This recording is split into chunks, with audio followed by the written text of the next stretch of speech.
Cette photographie a été prise au village de Sépois-le-Bas, le jour de sa libération, le 19 novembre 1944. Sépois fut le premier village alsacien libéré après de violents combats dans les forêts alentours. Les villageois alsaciens accueillent comme des héros ces soldats qui ont le même âge que leurs enfants, partis depuis longtemps mourir en Russie sous uniforme allemand. Grande est leur surprise, lorsqu'ils acclament leur libérateur, d'entendre certains d'entre eux parler le dialecte alsacien. Sous l'uniforme américain, certains de ces jeunes soldats étaient alsaciens. Au lendemain du décret d'incorporation de force des Alsaciens mosellans, en août 1942, 10 000 d'entre eux refuseront de porter l'uniforme allemand. Ils se réfugient pour la plupart en Suisse. Et en septembre 1944, ils rejoignent la première armée du général Delattre de Tassigny, en Franche-Comté. À leur retour, pour la plupart d'entre eux, la joie de la victoire est de courte durée. La déportation de leur famille avait été le prix à payer pour leur choix du refus. Je suis rentré à la maison, notre maison était vide et partiellement détruite par la libération en 1944. Et j'ai appris que mes parents étaient d'abord à Schirmeck et par la suite déportés en Silésie, que mes 5 sœurs étaient également déportées de leur maison, que la maison était vide. Donc je rentrais chez moi à la maison, je dirais comme libérateur pour une maison, il n'y avait personne.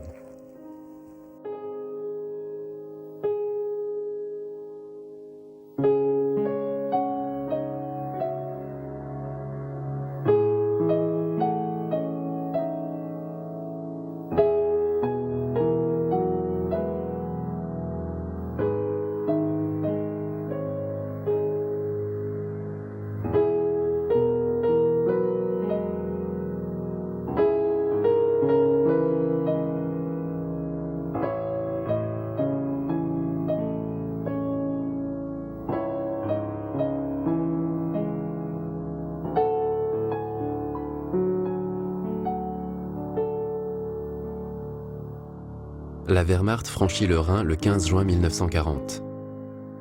À part quelques îlots de résistance, l'Alsace est aux mains des Allemands au moment de la signature de l'armistice le 22 juin. La France est coupée en deux par une ligne de démarcation qui sépare la zone occupée de la zone dite libre.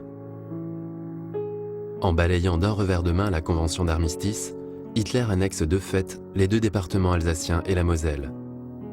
Au mois d'août 1942, la Wehrmacht est à l'apogée de sa puissance. Toute l'Europe est occupée, et en Russie, l'armée allemande atteint le Caucase. Le Gauleiter Wagner, nommé administrateur pour l'Alsace, propose à Hitler d'incorporer dans la Wehrmacht les Alsaciens et les Mosellans, soit un renfort de 130 000 hommes. La conscription obligatoire est déclarée le 25 août 1942. J'avais 16 ans en 1940 et mes parents étaient, comme la plupart des Alsaciens, des personnes très attachées à la France et à la République. Cela a été pour nous terrible de voir arriver les Allemands. Je me souviens que le jour où ils sont entrés à Mulhouse, mon père a pleuré. Et il pleurait rarement. Jean-Pierre Spenley est lycéen à Mulhouse. Au mois de janvier 1942, il reçoit un ordre de comparution devant le Conseil pour le Reicharbeitsdienst, le service de travail obligatoire, prélude à l'incorporation dans la Wehrmacht. Au mois d'octobre, j'ai reçu une convocation pour un conseil de révision auquel je me suis rendu et j'ai été déclaré bon pour le service.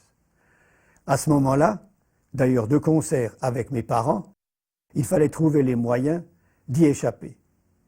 Mon père, il avait connu autre chose, bien sûr, mais au départ, à l'occupation, il disait quand même, ma foi, on est de nouveau occupé, on a perdu la guerre, ma foi, il faut se résoudre à vivre avec ce qu'on a, qu'on ne peut rien y faire. Mais 15 jours après, il disait, mais ce ne sont plus les Allemands d'avant 14. Écoute, si tu peux avoir l'adresse de ton frère, écris-lui qu'il reste où il est. Paul Kiefer doit interrompre ses études secondaires au Gymnasium d'Altkirch pour effectuer le service de travail obligatoire en Autriche pendant 6 mois. Dès son retour en Alsace, il reçoit l'ordre d'incorporation à la Wehrmacht. Il a 19 ans. Papa a dit, eh ben, nous sommes vieux, mon père avait 63 ans à l'époque. Nous sommes vieux, vous êtes jeunes, ne restez pas là. Alors, on était couverts, vis-à-vis des parents, on était couverts.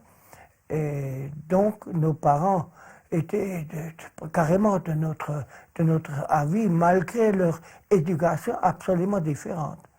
Il m'a toujours dit, moi j'ai porté contre mon gré l'uniforme allemand, je ne veux pas, je ne souhaite pas qu'un de mes fils le porte.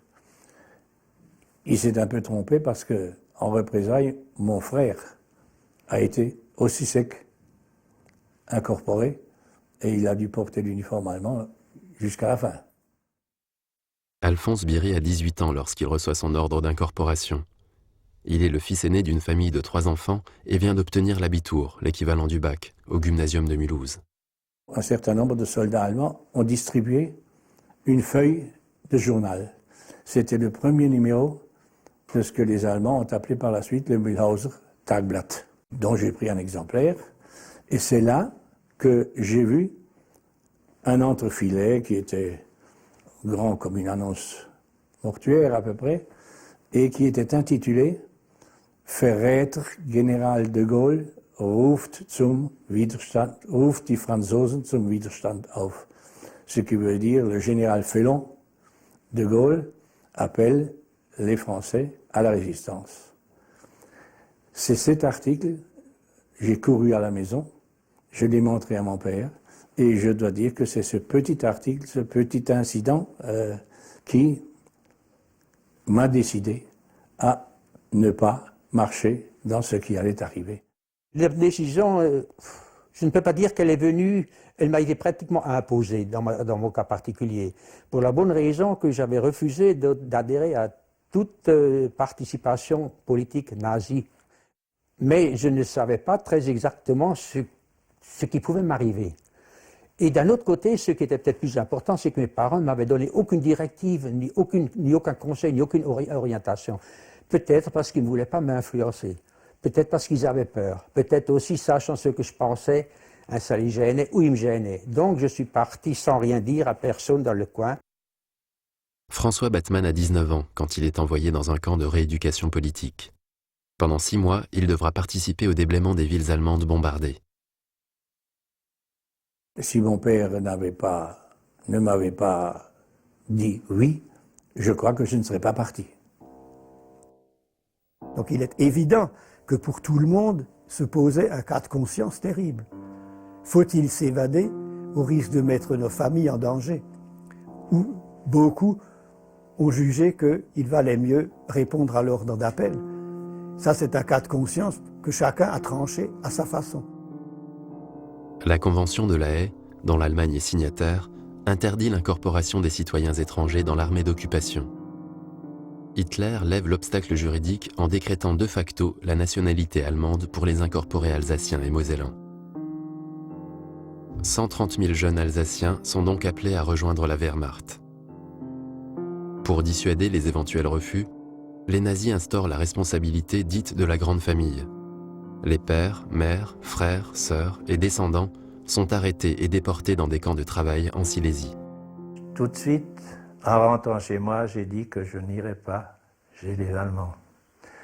Je ne pouvais pas renier mon drapeau français, et aussi pour cette raison, et il m'avait déjà pris un frère, et jamais j'aurais pu accepter de porter l'uniforme allemand. Dans le Sungo alsacien, dès l'annonce de l'incorporation de force, des évasions groupées sont improvisées vers la Suisse. Des villages entiers se vident de leurs jeunes. Au point de rassemblement du village de Rispar, 183 appelés se retrouvent dans la nuit du 10 février 1943 pour partir vers la Suisse toute proche. La nuit suivante, 82 jeunes réfractaires tentent à leur tour de quitter l'Alsace. Raymond Stellin était l'un d'eux. Il avait 19 ans.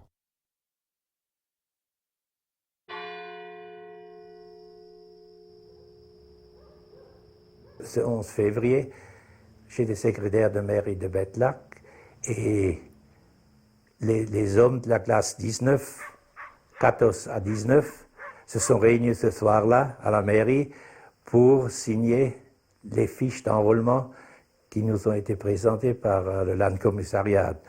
ce que nous avons fait à Mairie. Et à ce moment-là, nous avons presque la totalité de ceux qui étaient là, de cette classe des 2 villages. On a dit qu'on partirait en Suisse le moment venu.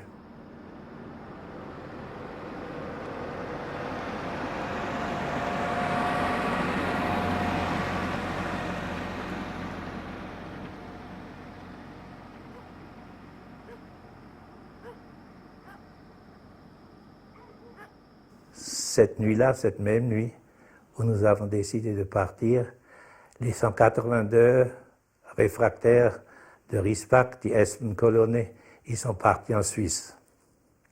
Les Allemands, du fait que les 182 étaient partis de la veille, la frontière est écartée doublement. Les gendarmes et puis tout la grande soirée était sur les dents. Et en même temps, il y avait la Landwache. Donc c'était des gens du village qui étaient obligés de faire des tournées d'inspection dans les villages pour voir ce qui se passait. Et c'est eux qui nous ont gardé, qui nous ont gardé la route, c'est-à-dire qui nous ont dit quand on pouvait traverser ces routes, au mieux sans être vu par les Allemands.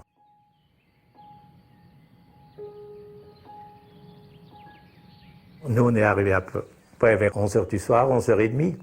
Et alors, on voyait tout le temps des petits groupes qui venaient. Ça grossissait à point de vue. Et il pleuvait, il ventait. Et ce qui était lugubre, c'était vraiment une nuit fantomatique qu'on dit. Il faut dire fantomatique. Vous entendiez des bruits, vous voyez rien. Il y avait des voitures avec des lumières tamisées, des motos qui roulaient dans de Wolfwiller et Oltang. Vous voyez le Landwehr qui se promenait partout. Et le nombre grandissait d'heure en heure, jusqu'à 4h du matin.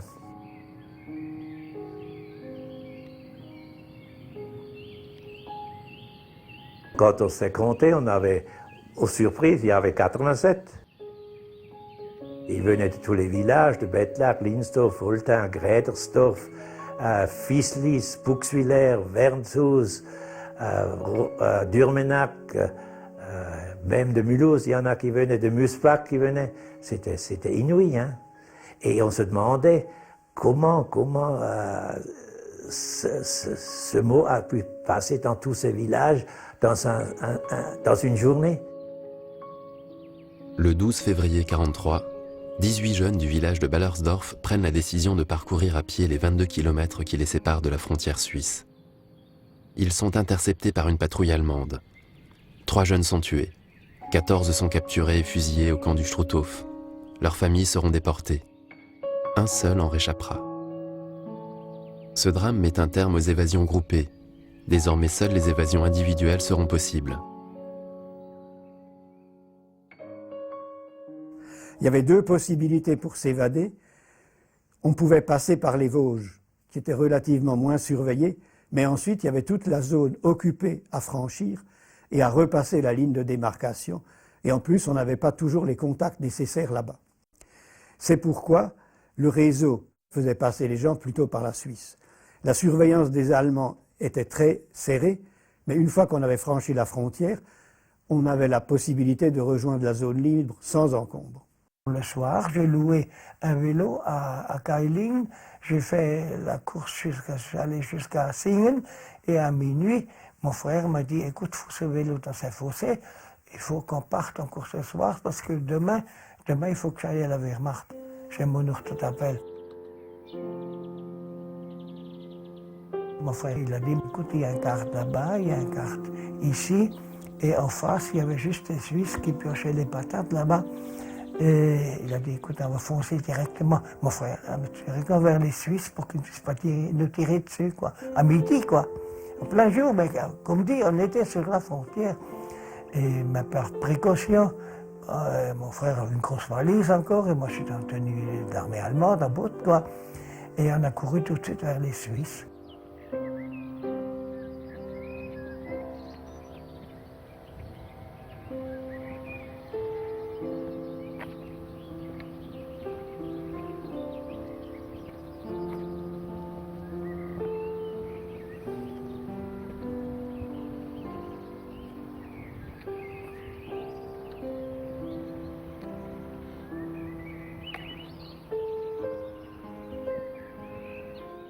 J'ai quitté ma famille le 30 janvier 1942, sous la neige qui tombait, après des adieux à la fois déchirants et pleins d'espoir. Ma mère pleurait, ce qui était évident. Mon père était très ému, mais il maîtrisait son émotion. Question de caractère. Et moi-même, j'étais évidemment ému, mais j'avais aussi l'espoir de retrouver la France. Et celui de pouvoir reprendre le combat.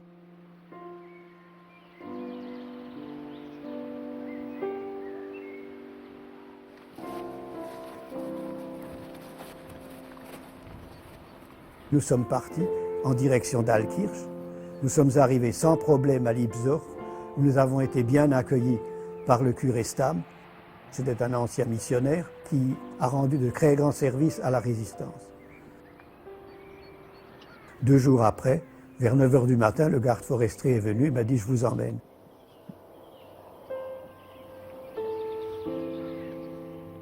J'ai remercié beaucoup le curé, bien sûr. Je lui ai dit, je suis sûr qu'on se reverra après la guerre et je viendrai vous remercier à ce moment-là. Malheureusement, c'est sur sa tombe que j'ai pu aller m'incliner. Un des vicaires de notre paroisse Saint-Joseph, l'abbé Marchal, qui était capitaine de réserve, était le chef de la filière d'évasion rail, c'est-à-dire par les agents de la SNCF et par le chemin de fer. Et ce capitaine Marchal, qui était un homme très courageux, son PC était son confessionnal. Et c'est dans son confessionnal que se décidaient les modalités de passage de chacun qui voulait s'évader. Ça m'est arrivé à moi aussi.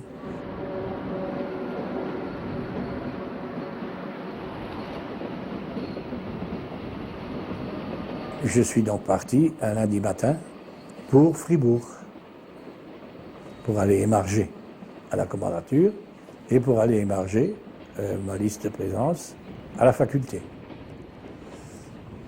J'ai repris le train pour Mulhouse et mon père m'attendait derrière la gare avec une serviette, un petit casse-croûte et c'est tout. Nous nous sommes quittés là, sur le trottoir, derrière la gare, en ne disant pas un mot.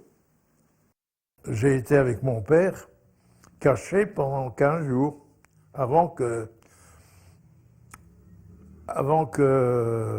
la liaison pour la Suisse marche.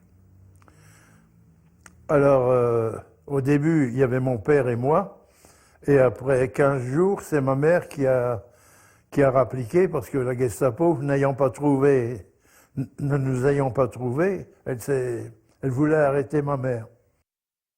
Paul Weiss a 24 ans lorsqu'il reçoit son avis d'incorporation pour la Wehrmacht. Au même moment, la Gestapo retrouve la trace du réseau de résistance martiale, dont son père est le responsable à Mulhouse. La famille Weiss doit à son tour quitter l'Alsace. Un samedi, Jacqueline vient me voir et dit « Mon vieux, on te cherche demain matin à 6 heures. » C'est-à-dire lundi matin, plus exactement, pas le dimanche, lundi matin. Je dis, bon, ben c'est bien, hein, merci, salut, au revoir, hein, je m'en vais alors. C'est moi qui vais en Suisse maintenant. Lieutenant de l'armée française, Daniel Zeiter entre dans la résistance dès l'armistice de 1940. Il est à la tête de la 7e colonne d'Alsace qui organise l'évasion de nombreux réfractaires alsaciens. Et au bout de 3-4 jours, c'était prévu qu'il vienne me décolorer les cheveux pour être un blond arien tout chouette. Et puis elle a dit, ce soir tu pars. Ce jour même, 3 Alsaciens avaient été vus sauter sur un train de marchandises. Et tout a été bloqué. Les Allemands ont fouillé mais n'ont pas trouvé les types. Et nous, on ne pouvait donc pas passer.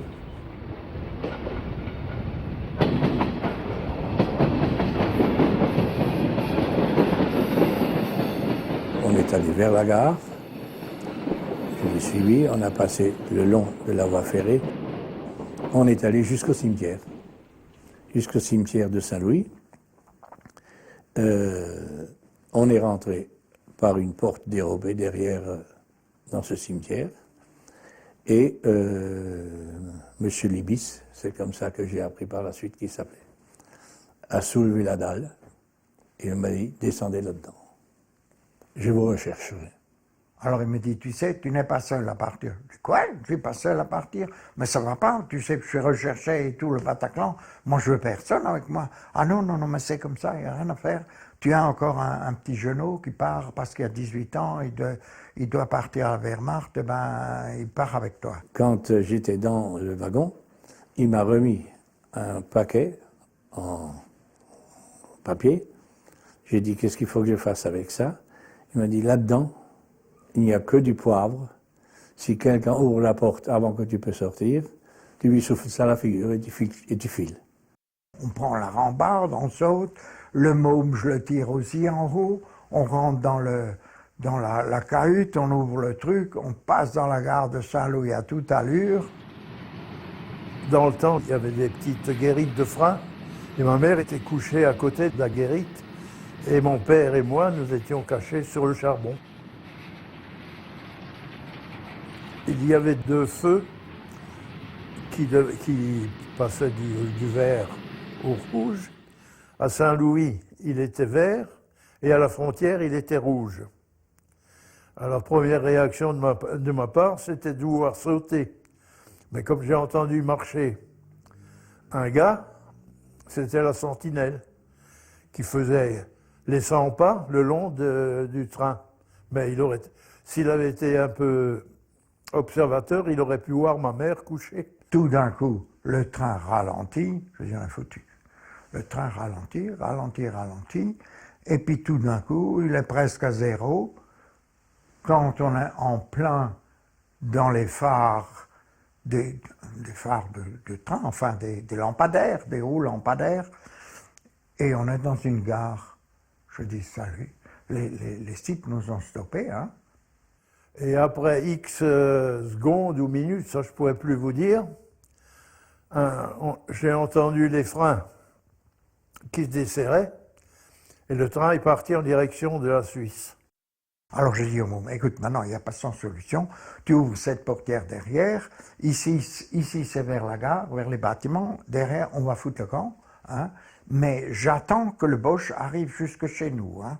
Et quand il arrive chez nous, moi je tire à travers le contreplaqué de la portière, là, je le descends et nous on se tire. À l'entrée de Bâle, la voie ferrée emprunte un tunnel. Il m'a dit, quand il fera sombre, tu seras bon. Quand le Boche mettra son pied sur le marchepied, je le descends. Hein. Le type arrive jusqu'au marchepied. Quand il est au marchepied, au bas du marchepied, il met une main sur la rambarde, il y a une petite rambarde qui monte, et puis il dit, ici la Suisse. Quand il a fait sombre, c'était bon.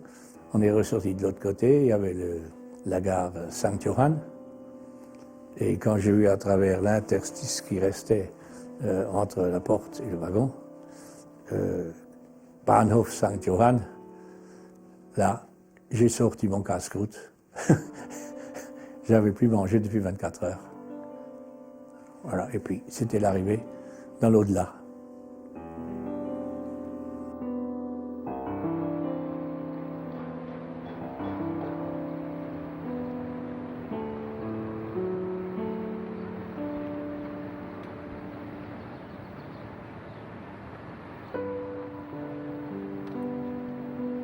L'objectif des jeunes réfractaires sera de rejoindre les rangs des forces françaises combattantes.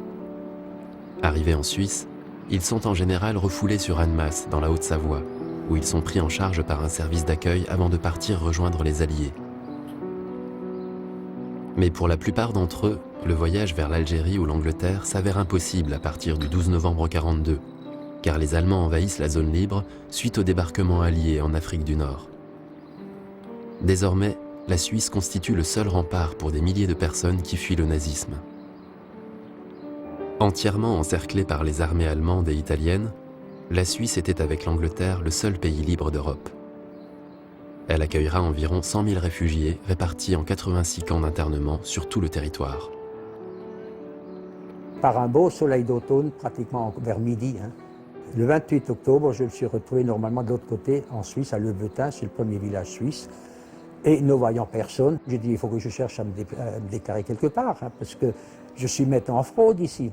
Et j'ai marché encore jusqu'à Boncourt, à 7 km, et je me suis présenté au commissariat de police, ce qu'on appelle le commissariat de la police locale.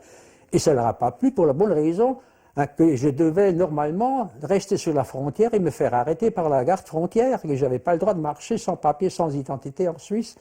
Et ils m'ont un petit peu pris ça méchamment, ils disent c'est pas normal, vous deviez vous présenter dans le pays directement à l'arrivée. Enfin, j'ai dit mais je ne suis pas au courant de votre réglementation, je dis moi je suis sauvé pour me sauver ma vie et je me présente à vous sans aucune difficulté. Quand on a été au commissariat de police, mon père, toute la nuit, il a chanté. Les gens nous ont dit, eh ben le poste est juste en face. Ben, mon frère a dit, je sais où il est, on y va, on est allé au poste suisse. Et là-bas, on s'est présenté et ils nous ont tout de suite préparé un bon café au lait avec du pain beurré. J'ai retrouvé la première fois du beurre, j'ai retrouvé la première fois du vrai café, j'ai retrouvé la première fois de tout. Les magasins étaient pleins. Hein, parce que je suis allé, avec les quelques sous que j'avais, des Reichsmark que j'avais échangés, je suis allé m'acheter une brosse à dents, un blaireau, etc., dans la Rheinbrücke. Il y avait tout. Et je me souviens encore, il nous a servi du poulet avec du riz. Et j'ai vu un journal en français, là, pour la première fois depuis 2 ans. Un journal suisse, un journal du Jura bernois. Ça m'a fait un choc. Je me suis dit, c'est quand même autre chose.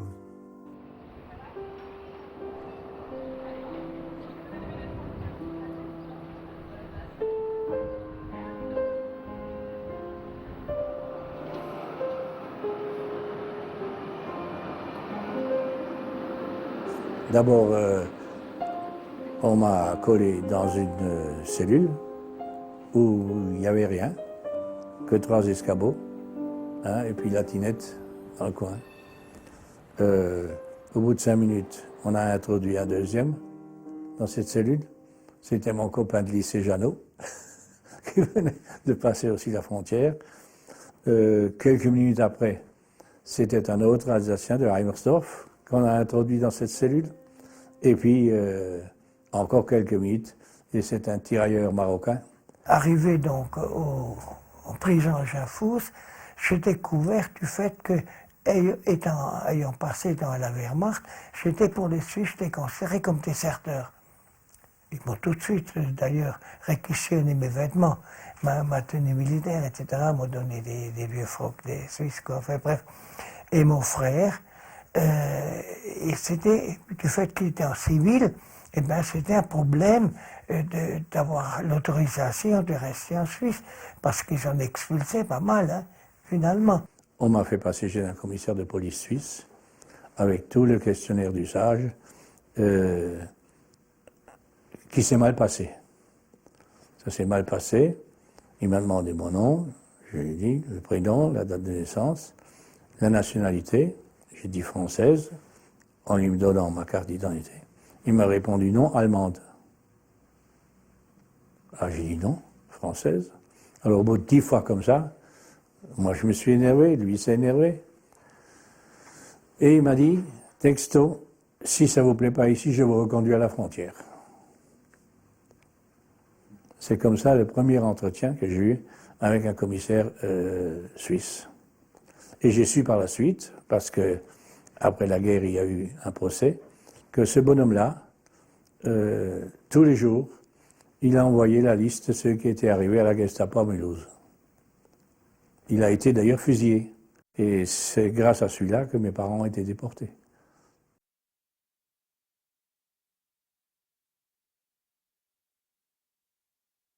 Je suis arrivé au camp de quarantaine alors, où tous les réfugiés qui s'étaient passés en Suisse passaient un certain temps en quarantaine, 15 jours, 3 semaines, hein, au moins 3 semaines.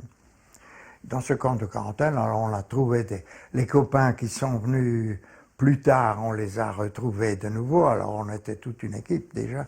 Et alors pendant ce temps-là, les Suisses, par leur consulat en Alsace, faisaient une enquête, ça on l'a appris par la suite, pour savoir si ce n'était pas des espions allemands qu'on leur a infiltré.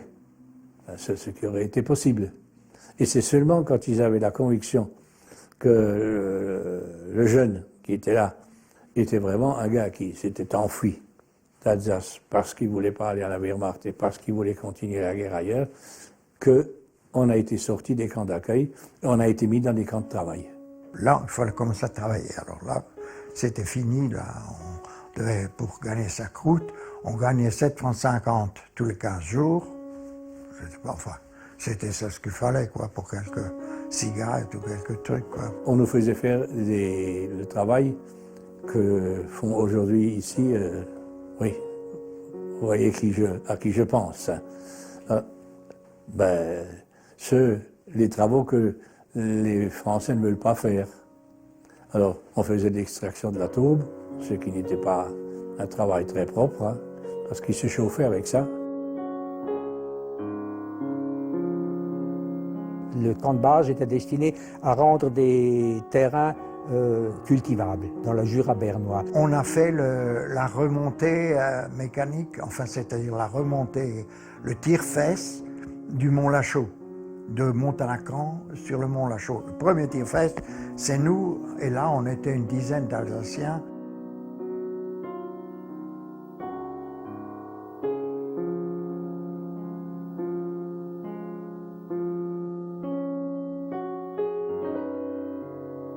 Nous n'avions aucun secours du gouvernement de Vichy, bien entendu. Les consulats et l'ambassade de France nous considéraient comme des dissidents et des traîtres, plus ou moins. Donc, on pouvait demander. Alors, des Français résidant en Suisse avaient créé une association qu'ils appelaient l'Aide fraternelle aux réfugiés, qui nous a envoyé des colis et des vêtements, et qui ont organisé un camp pour étudiants à Cossonay. Un camp de travail universitaire, dans lequel allaient ceux qui avaient le bac, l'abitur, et ceux qui avaient déjà des années universitaires. À Cossonay, moi j'ai préparé donc un bac, et Piry, comme Berger Albert, ils ont fait du droit, ils avaient déjà le bac, quoi. Et bien ils ont préparé des cours de droit. Le matin, nous avions des cours, et l'après-midi, on faisait des travaux agricoles. On était 120 internés. Il n'était que 4 Suisses pour nous encadrer. Tout le reste était fait par nous, c'est-à-dire, moi j'étais deuxième ordonnance de bureau, etc. Quand il y avait la Kilbe, c'est-à-dire la fête au village à Cossonay, la gendarmerie nous a consignés dans le camp, parce qu'il y avait une piste de danse. Moi, je n'avais que 19 ans, hein, mais il y avait avec nous des Alsaciens qui avaient 30 ans, 40 ans, et ils avaient pas mal de succès. Hein. Alors, les Suisses veillaient à la vertu de ces filles.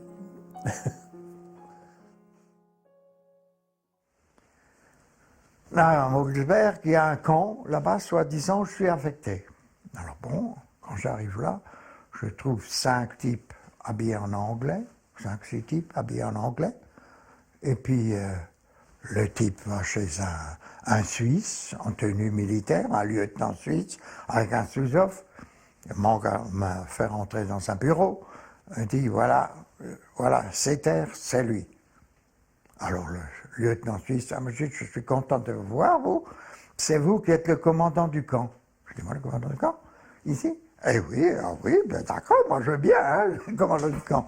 Mais qu'est-ce que c'est ici? Alors il m'a expliqué qu'ici, il y a un camp militaire qui se forme uniquement pour les évadés de la Wehrmacht. Alsaciens-Lorrains, évadés de la Wehrmacht.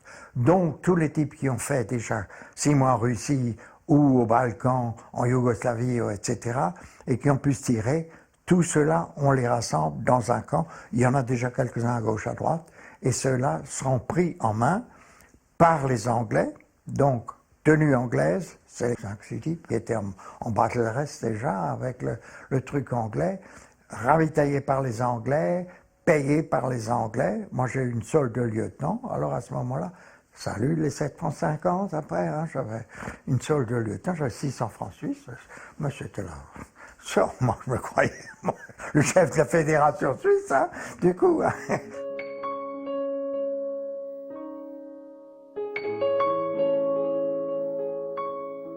Alors l'après-midi, ils avaient quartier libre. Alors, pour qu'ils ne fassent pas trop les andouilles partout, parce que hein, les types venaient de Russie, c'était des comme ça. Nous, on a fait la Russie, hein, c'est bon. Et le Suisse, on n'en a rien à cirer, hein, mais bon, on les a sauvé la vie, d'accord, mais pas plus. Hein. Et je les ai pris l'après-midi et nous allions dans un petit bois qui était à 3-4 kilomètres et je les entraînais en commando. Parce que j'ai dit, on va sortir tôt ou tard parce que l'Afrique du Nord avait commencé et tout ça, ça commence à bouger hein, de partout. Je vais les entraîner en commando, vu que j'avais fait ça en 39-40 déjà. Et c'était facile avec les types qui venaient de Russie. Hein, ils savaient comment ça marchait. Hein. Quand la Savoie a été libérée par les maquis, hein, donc au mois de juin, après le débarquement, tous les jours, dans le camp de Cossonay, il manquait 2-3 éléments qui avaient passé l'élément à la barque jusqu'à Thonon. Et quand les Suisses ont commencé à remarquer ça, le reste, on était encore 60 sur 120. Le 14 juillet, là, ils ont choisi une date pour nous narguer. Le 14 juillet, ils ont dissous le camp de Cossonay. Ils nous ont transportés à Schaffhausen, à l'autre bout de la Suisse, où 300 km nous séparaient du Léman. Très rapidement, on a senti et on a su, je dirais par l'autre, parce qu'il n'y avait pas de correspondance là-dessus au début, hein, qu'on serait plus ou moins récupéré dans une unité combattante si on voulait. Hein. Alors il y avait qui d'office ne faisaient pas l'âge, hein, il y avait qui étaient avec leurs femmes, il y avait tous des cas particuliers, peut-être sur les 5 ou 6 000 Alsaciens qui étaient en Suisse, il y avait peut-être 1500, 1600 qui étaient mobilisables. Le 6 juin 1944, les forces alliées débarquent en Normandie, le 15 août en Provence. La première armée du général Delattre de Tassigny libère Marseille et commence à remonter la vallée du Rhône. Les responsables de la résistance alsacienne exilés en zone sud avaient décidé dès 1942 la création des unités clandestines composées d'Alsaciens et Lorrains réfractaires. Le commandant Ernest Charles Georges est chargé de préparer l'organisation du futur groupement mobile d'Alsace en Suisse, le GMA. Le 21 septembre 1944, les militaires du camp de Mogelsberg en Suisse sont regroupés dans la ville du Locle, où les camions de la première armée viennent les chercher pour les ramener en France libérée. L'ensemble des réfractaires et des évadés de la Wehrmacht sont cantonnés à Ornans, en Franche-Comté, où ils subissent un entraînement militaire intensif. Le 9 octobre, le général Delattre de Tassigny donne le feu vert au commandant Georges pour former les 2 bataillons qui composent le GMA. Des armes et des tenues militaires américaines leur sont remises. Le 13 novembre, le général de Gaulle, Sir Winston Churchill, le général Delattre et le général Join passent en revue l'ensemble des troupes. La grande offensive qui doit libérer l'Alsace peut alors commencer.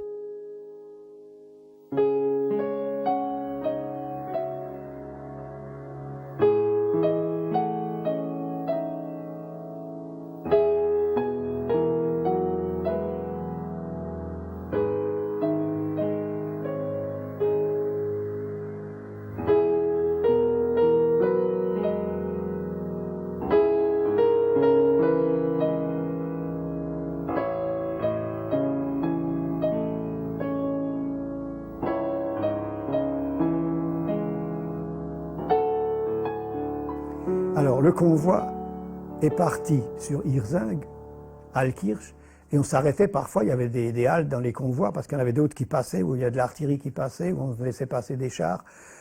Et dans les villages, les gens s'attroupaient parce qu'ils étaient interpellés en alsacien. Je voyais arriver des Français de la première armée qui leur parlaient en alsacien, alors les bras leur tombaient. Pensez bien qu'on a été accueillis avec enthousiasme. Quand on a pris d'assaut la caserne Gorne, où il y a maintenant la cité administrative et la caserne des sapeurs-pompiers, les chars Sherman étaient sur les trottoirs avenue de Colmar, les gens groupés autour, il tirait à bout portant dans la caserne et à chaque coup, les gens applaudissaient comme dans un match de foot. Ça a été la liesse à Mulhouse. Mais le passé des nazis, ça a quand même marqué.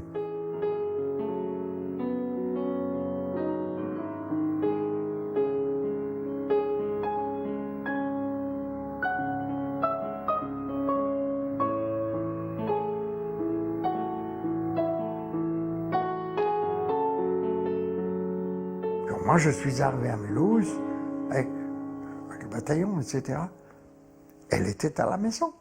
J'ai retrouvé mon épouse. Tout était bon, hein? Sauf le baraque là, de mes beaux-parents qui était complètement barré, et puis c'est tout, quoi. Donc, j'ai marché, je peux dire j'ai volé, avec mes pieds, de la caserne Quehorn jusqu'à la rue Gutenberg qui se trouve près de la sous-préfecture, si vous connaissez Mulhouse un peu plus loin. Je marchais, me disais je vais revoir ma famille. Je ne peux pas vous dire dans quel état d'esprit à la fois joyeux et en même temps me dire comment je vais les retrouver. J'étais quand même un peu inquiet pour eux de ce qui s'était passé, j'avais eu presque pas de nouvelles pendant toutes ces années. Et je sonne à la porte et j'entends ma mère crier, c'est Jean-Pierre.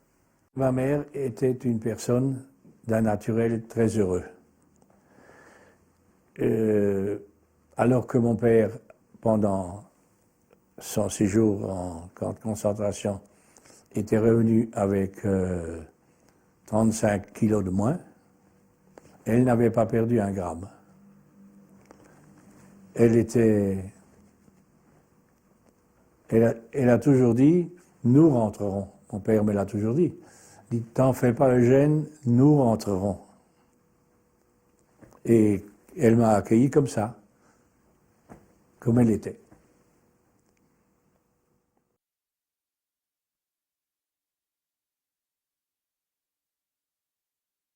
Je suis rentré dans mon foyer. Mes parents ont été évacués en Allemagne. Ils n'étaient encore pas là. Il y avait juste ma belle-sœur. Ma belle-sœur qui était là avec trois jeunes filles. Ces trois jeunes filles de mon frère aîné qui a dû partir,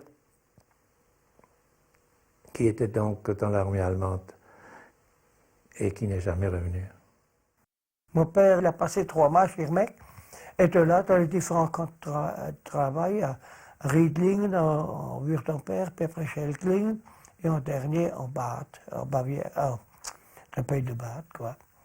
Et ils ont été libérés par les Français, alors en mai 1945. Ça, je le tiens de ma sœur, puisque je n'étais plus là. Mon frère n'était plus là non plus. Ils sont venus à 5 heures du matin. La Gestapo, ils ont dit à mes parents, prenez juste le nécessaire, on vous arrête. On vous arrête parce que votre fils est un traître.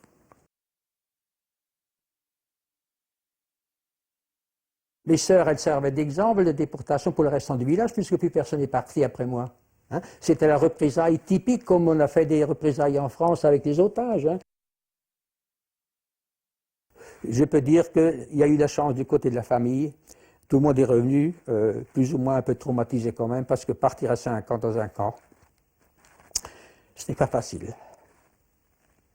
Et moi, je me sentais plus ou moins coupable de ce qui est arrivé. Et je n'ai jamais su comment que je pouvais racheter cette faute. Hein? Mes parents m'en ont jamais fait le moindre reproche. Peut-être n'ont-ils pas voulu reprendre cette mauvaise période à leur compte ou à mon compte, et peut-être aussi, et je crois que c'était ça leur raison principale, c'est essayer d'oublier parce qu'on est revenus tous vivants de la guerre.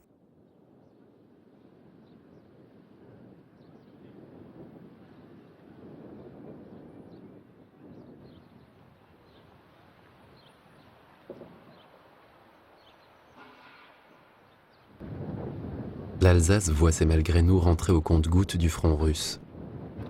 40 000 d'entre eux seront tués. 30 000 seront blessés.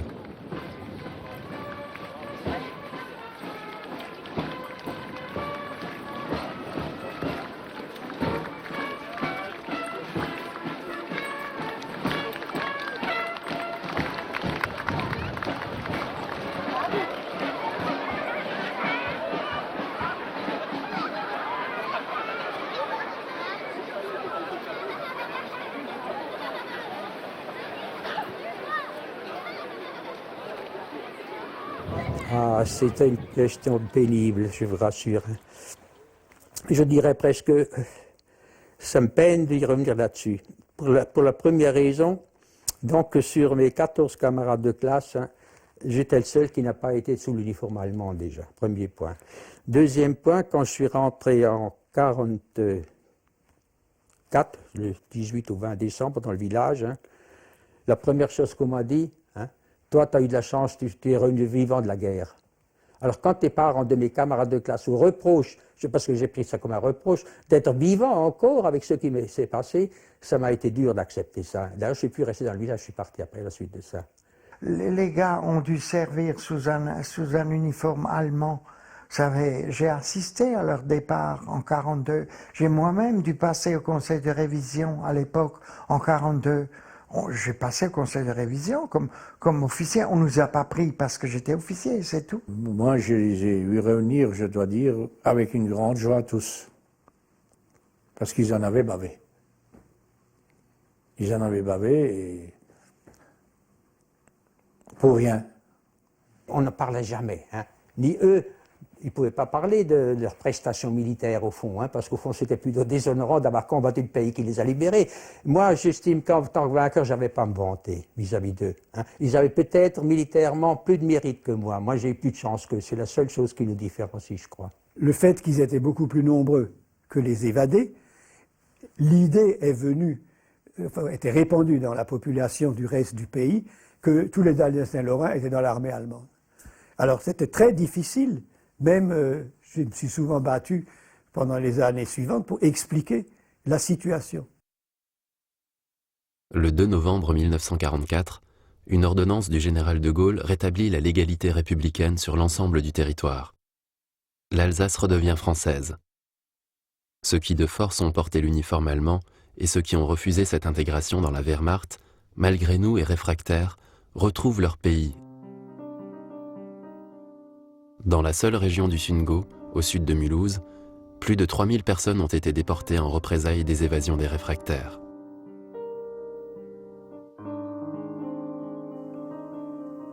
Je vous étonnerai en vous disant que jusqu'à ce jour, mon frère était là dimanche, nous n'en avons jamais parlé, mon frère et ma sœur. Personne n'a tenu à revenir sur cette question. Dimanche, quand il était là, j'avais envie d'en parler, parce que vous veniez. Puis j'ai renoncé. Ça n'a jamais posé un problème, mais il y a eu le silence.